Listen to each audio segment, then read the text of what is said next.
Thank you for tuning in. Thanks for being part of our program. Here we are together again on the radio. I have a story many of you sent in to me. Many of you sent this story in.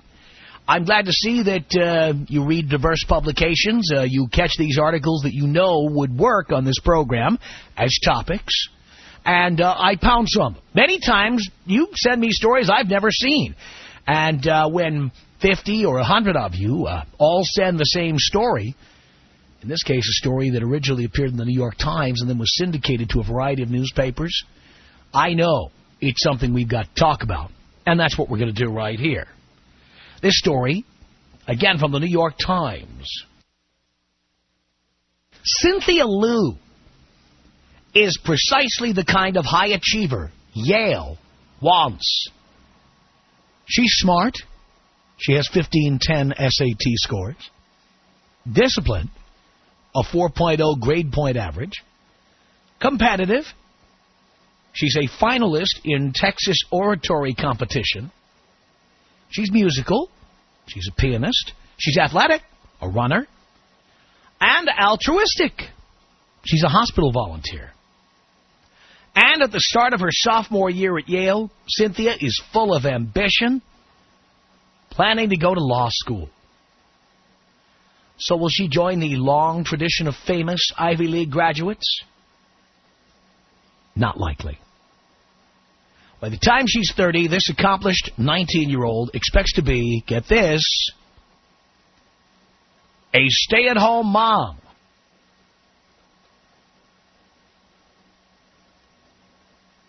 My mother's always told me you can't be the best career woman and the best mother at the same time, Cynthia said matter-of-factly. You always have to choose one over the other. At Yale and other top colleges across the nation, women are being groomed to take their place in an ever more diverse professional elite. It is almost taken for granted that, just as they make up half the students at these institutions, they will move into leadership roles on an equal basis with their male classmates. There's just one problem with this scenario. It's also something I've told you many times. Many of these women say, that's not what they want.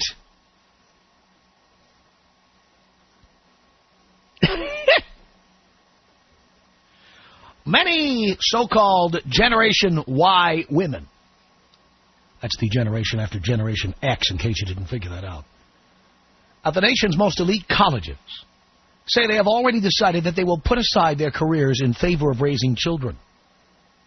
Though some of these students are not planning to have children, and some hope to have a family and work full-time, many others, like Lou, say they will happily play traditional female roles, with motherhood their main commitment. Much attention has been focused on career women who leave the workforce to raise children. What seems to be changing is that while many women in college 2 or 3 decades ago expected to have full-time careers, their daughters, while still in college, say they have already decided to suspend or end their careers when they have children. At the height of the women's movement and shortly thereafter, women were much more firm in their expectation that they could somehow combine full-time work with child-rearing, said Cynthia E. Russett, a professor of American history who has taught at Yale since 1967. The women today are, in effect, turning realistic. Realistic, she says. Russett is among more than a dozen faculty members and administrators at the most exclusive institutions who have been on campus for decades and said in interviews that they'd noticed the changing attitude. Many students say that staying home is not a shocking idea among their friends. Shannon Flynn, an 18-year-old from Guilford, Connecticut, who was a freshman at Harvard, said none of her girlfriends wanted to work full-time. Most probably do feel like me, maybe even tending toward not wanting to work at all, said Flynn, who plans to work part-time after having children. Still, she does feel torn because she's worked so hard in school. Men really aren't put in that position, she said. Huh. You don't have to have kids, sweetheart. You don't have to. Uzizi Abugo, a A freshman at the University of Pennsylvania, Uzizi Abugo. I think Uzizi Abugo sent me an email about going to Nigeria to pick up my $300 million. Wasn't that Uzizi Abugo? I'm not sure. Anyway, it says here she hopes to become a lawyer, and she, too, wants to be home with her children at least until they're in school. Abugo, whose mother, a nurse, stayed home until she was in first grade, said, I've seen the difference between kids who did have their mother stay at home and kids who didn't. And it's kind of like an obvious difference when you look at it. While the changing attitudes are difficult to quantify, the shift emerges again and again in interviews with Ivy League students, including 138 freshmen and senior female students at Yale who responded to email questions over the last school year, sent to members of 2 residential colleges.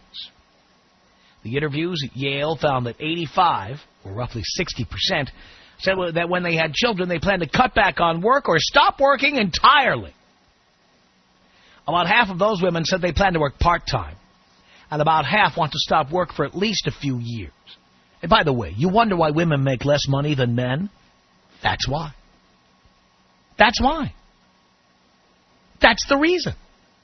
People who stop working for a few years, their resumes are dated, their skills become rusty, whatever progress they've made going up the corporate ladder is stalled or completely stopped, and you have to start again in many cases.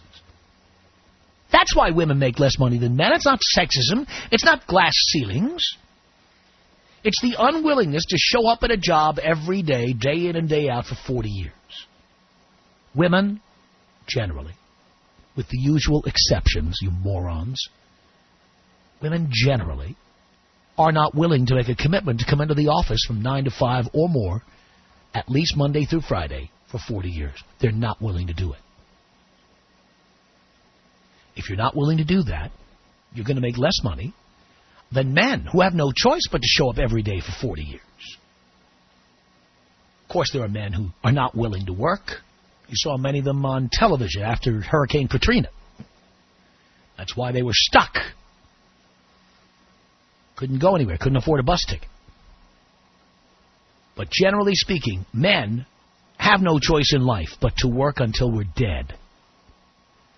And women see that as an option. Maybe I'll do it, maybe I won't. Maybe I'll work full-time, maybe I'll work part-time. Maybe I'll work from home. Maybe I'll stop working altogether. Maybe I'll bring my baby to work.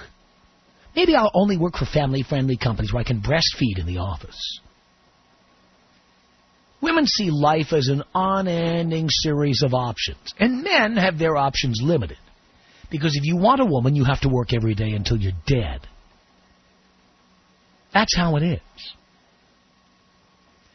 The story from the New York Times continues. It says here, 2 of the women interviewed said they expected their husbands to stay home with the children while they pursued their careers. Ha, ha, ha, ha, ha, ha, ha, ha. Don't plan on that, sister. 2 others said they or their husbands would stay home, depending on whose career was furthest along. Again, they clearly haven't met these guys yet. The women said that pursuing a rigorous college education was worth the time and money because it would help position them to work in meaningful part-time jobs while their children are young, or retain good jobs when their children leave home. In recent years, elite colleges have emphasized the important roles they expect their alumni, both men and women, to play in society. For example, earlier this month, Shirley M. Tilghman, president of Princeton University, welcomed new freshmen, saying, "The goal of a Princeton education is to prepare young men and women to take up positions of leadership in the 21st century. Of course, the word leadership conjures up images of presidents and CEOs, but I want to stress that my idea of a leader is much broader than that." She listed education, medicine, and engineering as other areas where students could become leaders. In an email response to a question, she added, "There is nothing inconsistent with being a leader and a stay-at-home parent. Some women and a handful of men whom I have known have done this, have had a powerful impact on their communities." Still, the likelihood that so many young women will opt out of high-powered careers presents a quiet conundrum. Conundrum is the $20 word of the day on the Tom Leykis Show. Conundrum. Look it up. It really does raise this question for all of us and for the country. When we work so hard to open academics and other opportunities for women, what kind of return do we expect to get for that? Says Harvard's Director of Admissions, Marlon McGrath Lewis, who also served as Harvard's Dean for Co-Education in the late 1970s and early 1980s. It is a complicated issue and one that most schools have not addressed. The very women they are counting on to lead society are likely to marry men who will make enough money to give them a real choice about whether or not to be full-time mothers, unlike those women for whom work is an economic necessity. It is less than clear what universities should or could do about it. For one thing, a person's expectations at age 18 are less than perfect predictors of their life choices 10 years later. In any case, admissions officers are not likely to ask outstanding applicants whether they plan to become stay-at-home moms. University officials said that success means different things to different people, and that universities are trying to broaden students' minds, not simply prepare students for jobs. What does concern me, said Yale College's Dean Peter Soloby, is that so few students seem to be able to think out of the box. So few students seem to be able to imagine a life for themselves that isn't constructed along traditional gender roles. Well, that's because the traditional gender roles work. They work. And people who grow up in homes, no one wants to say this, it's so politically incorrect, and I couldn't care less. People who grow up the most normal in this society are the ones who grew up in a household where there were traditional gender roles. Where you didn't have to guess what the man's job was and what the woman's job was. You didn't have to guess. I grew up in a home like that. And while I had issues with my parents on a variety of fronts, one thing is for sure. The fact that my parents stayed together, the fact that my dad worked and my mom stayed home and took care of us, had a lot to do with my ability to function today as an adult. You call it whatever you want. Prehistoric, call me a troglodyte, I don't care. People who grow up with traditional gender roles are happier adults. Anyway, this story goes on, and we can read it all evening long, but the bottom line here is that many women, as I have said all along, are going to school and engaging in careers as something to kill time until they meet Prince Charming, until they meet Mr. Right. And when they do, they're going to stop working, or they're going to cut down on working. As a result of dropping out of the workforce, they'll make less money than men do when they come back into the workforce. Many of them will then form protest groups or complain or join feminist organizations. But it's so clear, it's so obvious what's going on here. Don't you think? Tom Leykis. 1-800-5800-TOM. All you women up there that are listening to the show, stop giving Tom a hard time. This man is telling you guys the truth. It's the Tom Leykis Show.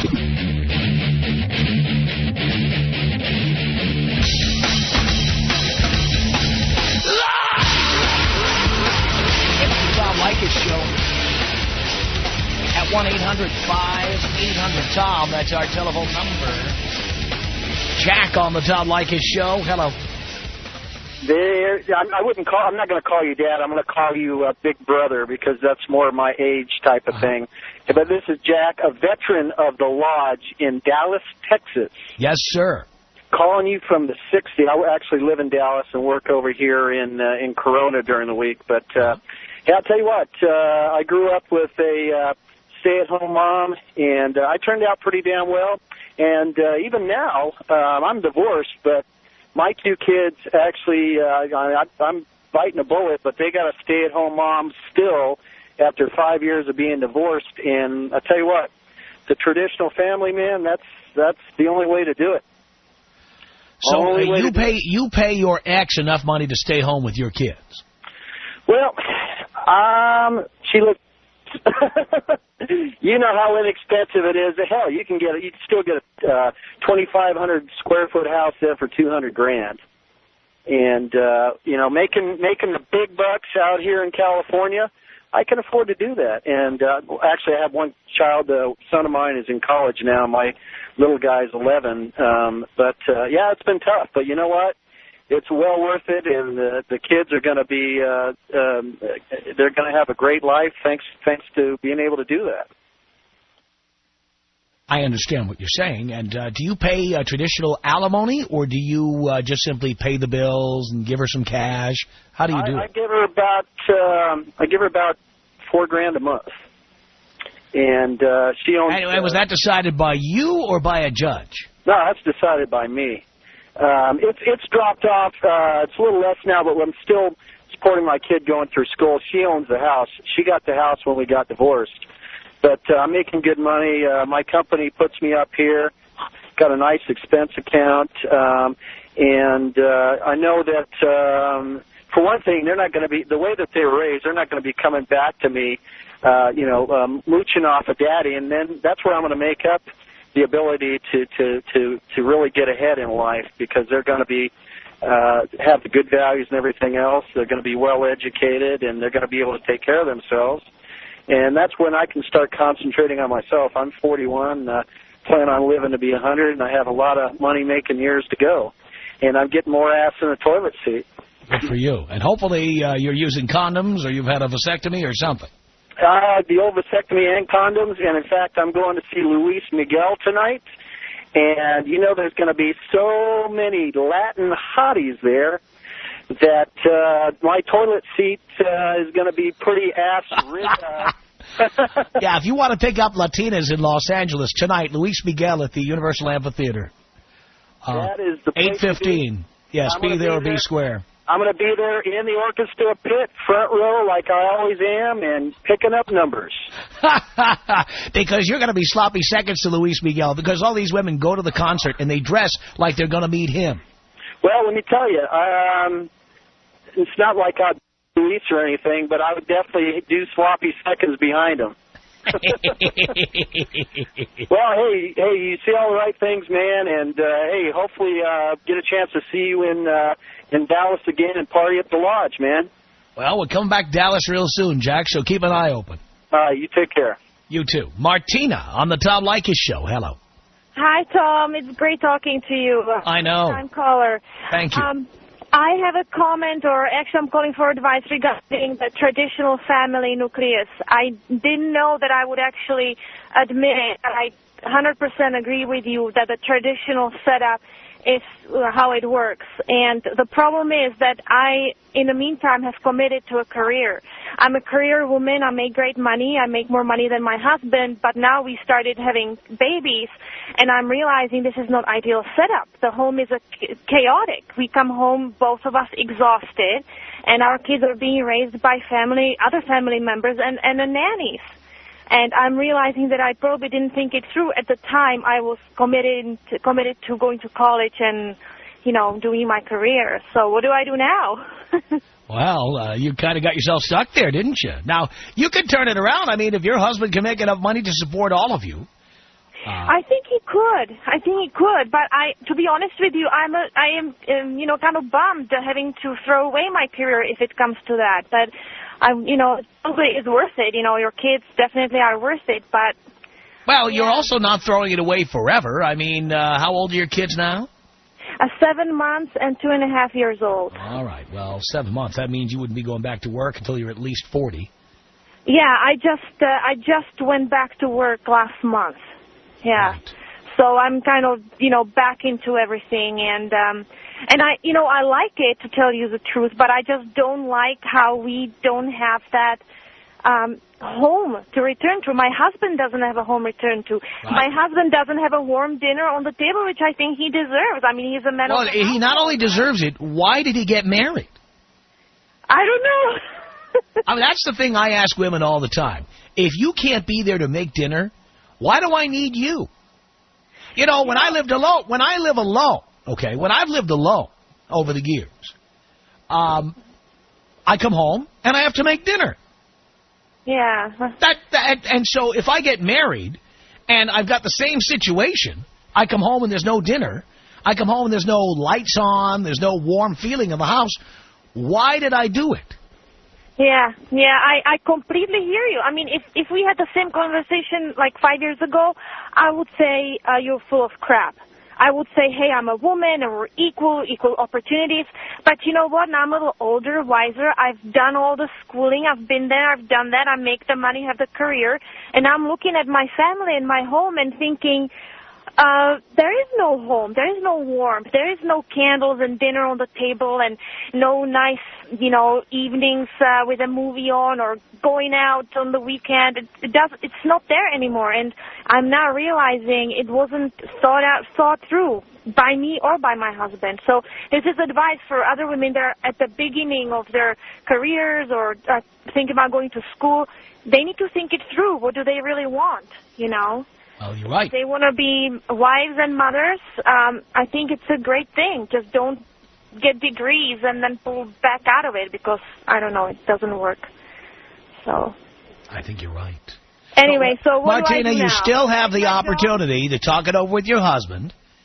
I mean, you're not locked into doing this. You could.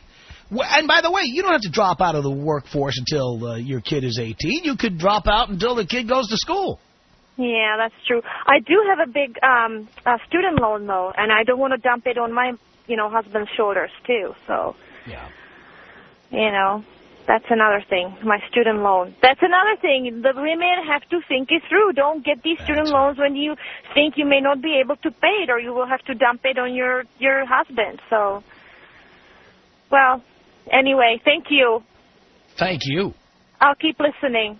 Appreciate the call. Advice. All right. Okay. Have a good one. All right, you too. Appreciate the call. Tom Leykis. 1-800-5800-TOM. Your most important thing is the woman's rat. That's the second most important thing. Okay, so what's the first? Your vagina. That's definitely ahead of the rack. No vagina, the rack doesn't do any good. Okay, good point. You got to have both. It's the Tom Leykis Show.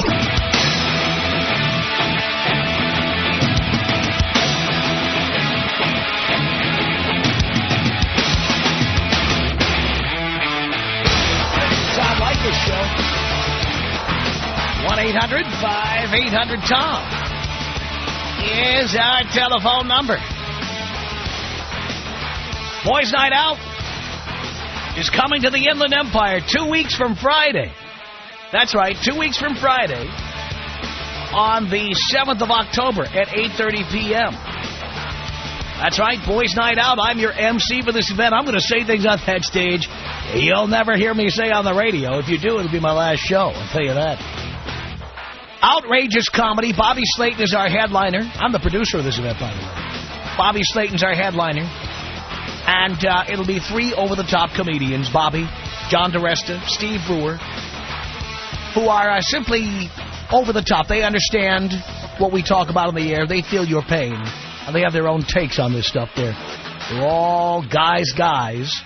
And the result is we're only going to do this in front of guys. No chicks. Do not bring your wife. Do not bring your girl. Do not bring your mistress. Do not bring your niece. Do not bring your mother, your grandmother. No. You bring the boys at work. You bring the guys on your bowling team. You bring your nephew. You bring your pussy-whipped brother-in-law. That's who you bring. You bring the people who need it.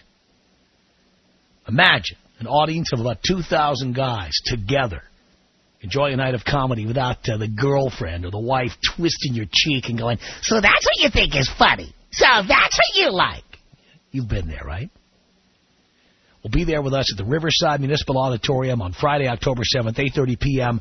for Boys Night Out. It's one night only, boys. Who knows if it'll ever come back? It may never come back. This may be your only chance. It's my first appearance in the Inland Empire ever. Call these numbers, 714-740-2000. 714-740-2000. Tickets are also available from the box office, Ticketmaster.com. And for information on any Boys Night Out event, the whole tour, you can find it on blowmeuptom.com. You go there right now, blowmeuptom.com. But seriously, if you're in your car on the way home from work and you're thinking about this now, get your tickets while we're talking about it. 714-740-2000 for Boys Night Out. 1-800-5800-TOM is our telephone number. A story in the New York Times tells us that more and more women going to major Ivy League-style universities are planning on just working until they get married and have kids, and then they're going to stop, or they're going to work part-time. Maybe they'll never come back. Angelie, you're on the Tom Leykis Show. Hello. Hey, Tom, what's up? Oh, the ratings, my stocks, my paycheck, you know, the usual.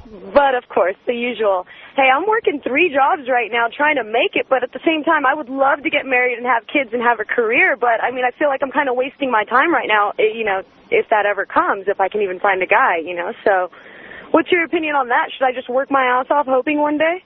Well, I guess the problem for some women is that, you know, maybe you'll never meet a guy. Exactly. Or the right guy anyway, and I'm not going to go for no that doesn't make enough money for me. Right, but both of us. What we don't want to have happen here is we don't want to have this is where the problem comes in.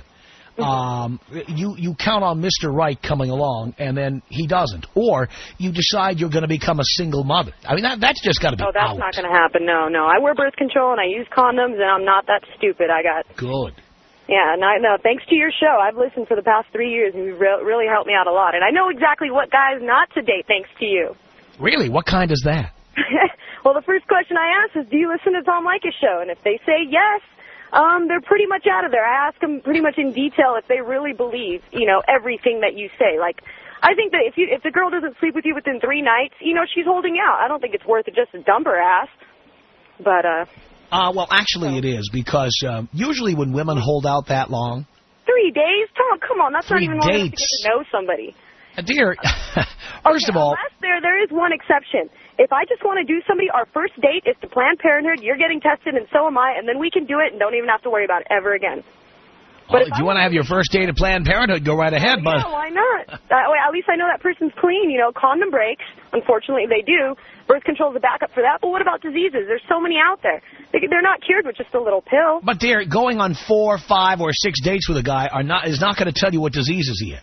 That's true. That's why you make... Going on 100 dates with a guy will not tell you what diseases he has. And I might add that while you're making him wait for sex with you, he's getting it somewhere else. That's, you know what, so even if he was clean, the day he met you, who knows what he caught waiting for you to give it up? That's true. Yeah. Well, this is something women don't think about. It's like women actually believe when we date them that they have the only vagina on earth, and that we wouldn't even think of going elsewhere to get serviced. Yeah, but don't you think? And I tell you, as a guy, every time a woman has done that, and I hope all the women who've ever held out on me are listening now. I was always getting it from someone else while I was waiting for you to give it up. I never let grass grow under my feet waiting to get laid. Okay, even the current girlfriend you're with now, Tom? Anybody. Really? So Ever. I should start giving it up a little easier, not waiting so much. Well, that's the point. There's no benefit to that. Because, again, you think you're developing a relationship and you're getting to know him and you're developing intimacy. Well, I want to kind of stay nice and tidy also down there. I don't want to give it up to... I understand that, but as I'm telling you, dating a guy 20 times doesn't tell you whether he has herpes. That's very true. I mean, this is the misconception women have. Well, you know, there's all these diseases out there. I have to get to know somebody. But you know what? For Christ's sake, I could be in the final stages of AIDS. You wouldn't know it by going out to dinner with me. That's very true. I mean, what are you hoping to see? Lesions? I mean, are you hoping to see skin eruptions? What are you looking for? But thank you very much, Tom. Was there anything to take me out of the bong rip? Here you go, Angelie.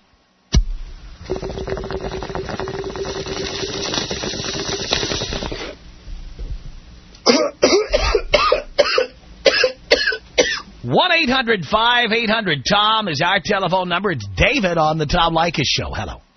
Tom.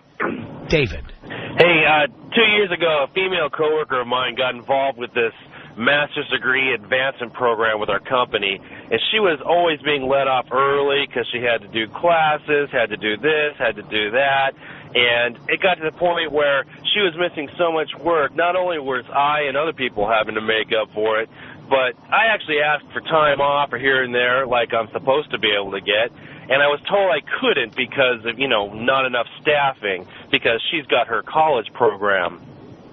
She finishes her program, they throw a party, cake, all that stuff.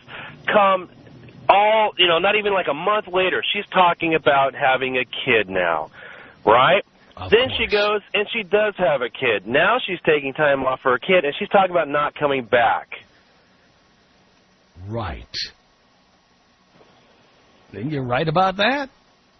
I mean, come on. You've got her pegged. She got in this program, but she never, even bothered. She got her master's degree, but she never bothered to even continue working with the company. Right. I swear she planned it such that she was going to take advantage of the company and then, leave to take a baby, and everyone's going to be all okay with it. But, we all had to make up for her lack of work. We all had to not take off time that we wanted to take off time. And now, I just don't see why she even bothered to do that if she was just going to take time off to have a baby and possibly not even come back to the workforce. Because she wanted to have all the options open to her. Maybe I'll find a man. Maybe I won't. Maybe I'll have a baby. Maybe I won't get pregnant. Maybe I'll work. Maybe I won't. Maybe I'll work part-time. Maybe I'll work full-time. Well, maybe I'll be a consultant. Maybe I'll work at home. Yeah, well, there sure seems to be a shortage of maybe I'll do this or that or the other things for me. I still got bills to pay. I got my wife and kids. I got my bachelor's and master's degree before I even entered this job. And I can't take advantage of career advancement opportunities and just things that I want to do because I have to be the stable force. And I so agree with this. I was asked, if I feel discrimination, like racial or sexual discrimination, and I actually feel, yes, there is discrimination because men don't have the ability to say, what about this and what about that, but the women always do. Well, you're absolutely right about that, no doubt about it. Tom Leykis. 1-800-5800-TOM. 1-800-5800-866. I got a question for you, man. My girlfriend found my porn collection, and she's kind of mad at me. She thinks that masturbation's just like cheating. How old are you? I'm 18. At 18, masturbation is not only a birthright, it's a necessity. The Tom Leykis Show.